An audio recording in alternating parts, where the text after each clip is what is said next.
ફેરા હંમેશા 4 જ હોય, કોઈ વ્રણમાં 7 હોય, પણ આપણે 4 ફેરા.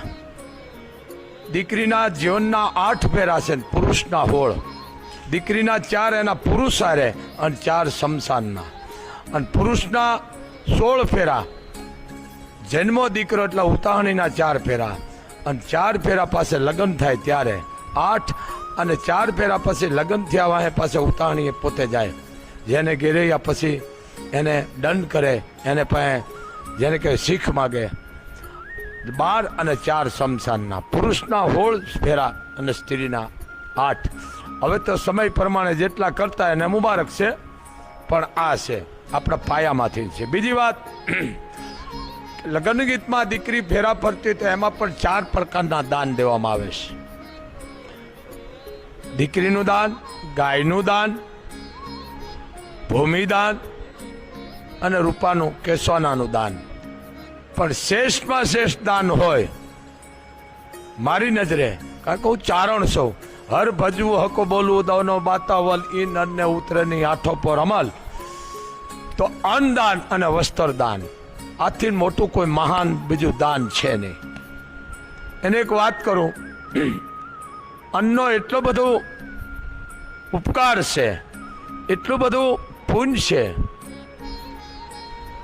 એટલી બધી એનામાં તાકાત છે કે એની તમે કલ્પના ન કરી શકો. જ્યાં સતનો આધાર, સતાધાર, ગાડી મોટે દઈ જતા, કોણ દઈ ગયું એ ખબર નથી, એ અન્નની તાકાત. જલારામ આપા દાનાની જગ્યા જોવો, આપા વિહામણ, કેટલા સંતોના નામ લેવા, અને એક અહીંયા મોગલધામ, ભલે બીજે દેતા હશે, પણ દાન ઉપર વાત આવી એટલે હું તમને કહું છું કે અન્નની તાકાત કેટલી છે. કારણ કોઈ ભૂખા માણસને તમે જમાડો તો એને ભાન નથી, પણ આંતરડીના જે આશીર્વાદ છે એ માણસ ફળે છે. બોલવાથી જ નહીં, પણ અંદરની જે આંતરડી છે એને ઠારો એટલે ઈશ્વર તમારી ઠારે. એનું તમને વાત કરું, રાજપૂતની વાત છે, ક્ષત્રિયની વાત છે, રાજપૂતના દીકરાની. ખાલીપો એટલો એને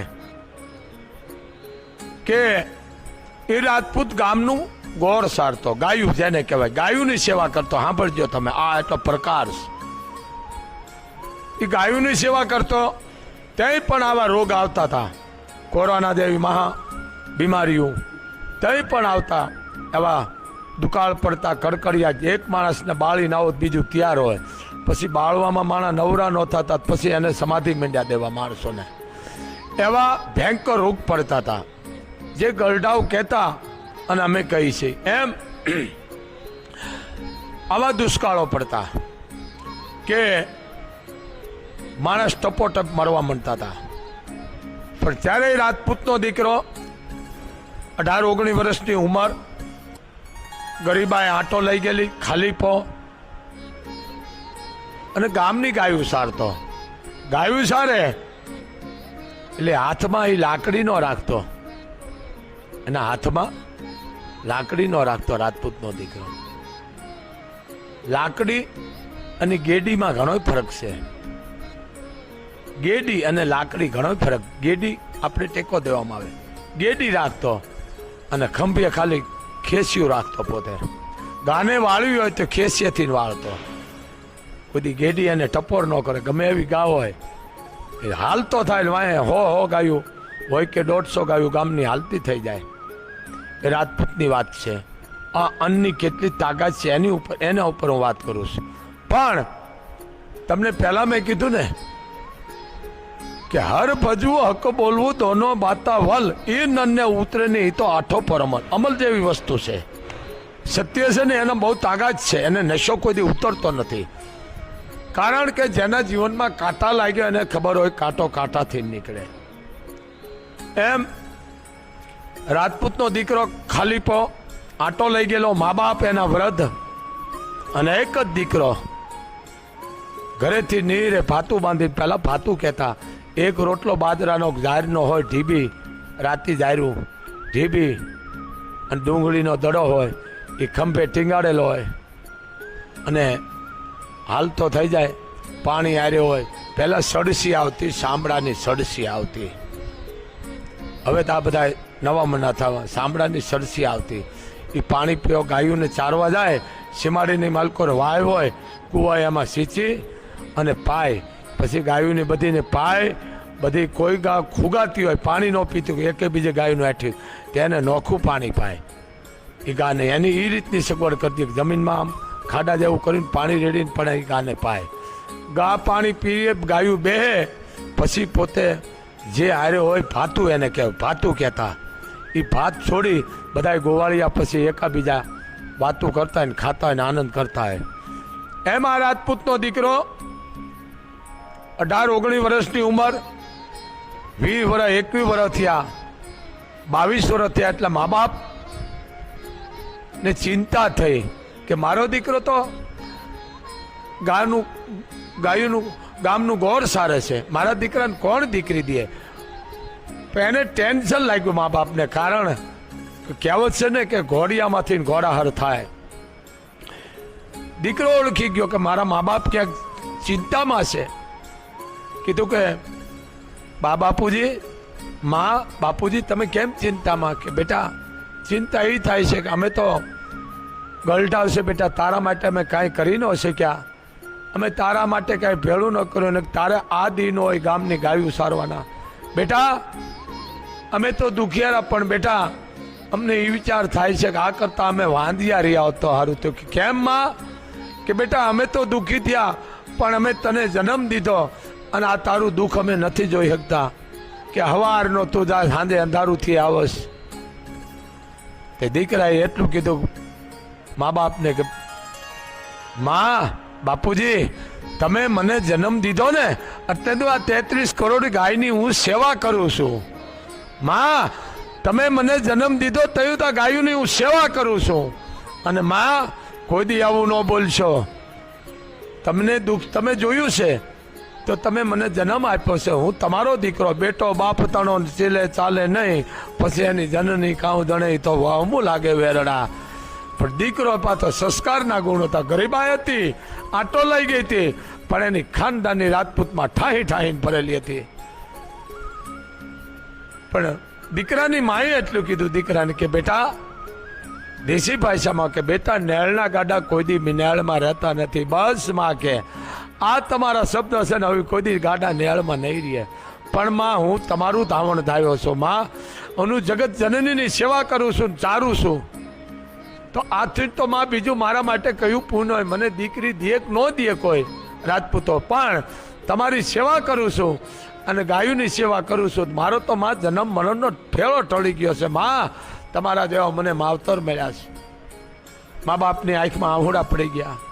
દીકરાએ કીધું મા બાપ તમે કોઈ દી રોશો નહીં, કોઈ તમારી સેવામાં મેં જો કદસ રાખી હોય, કોઈ મારાથી સુખ થઈ ગયું મને માફ કરજો, પણ તમે રોતા નહીં.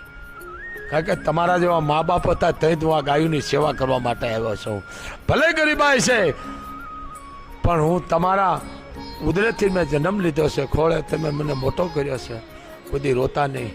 ખાલીપો ભલે હોય, પણ અખિલ બ્રહ્માંડનો માલિક જે કૃષ્ણે ગાયું સારી છે ને એ ગાયું હું ચારું છું.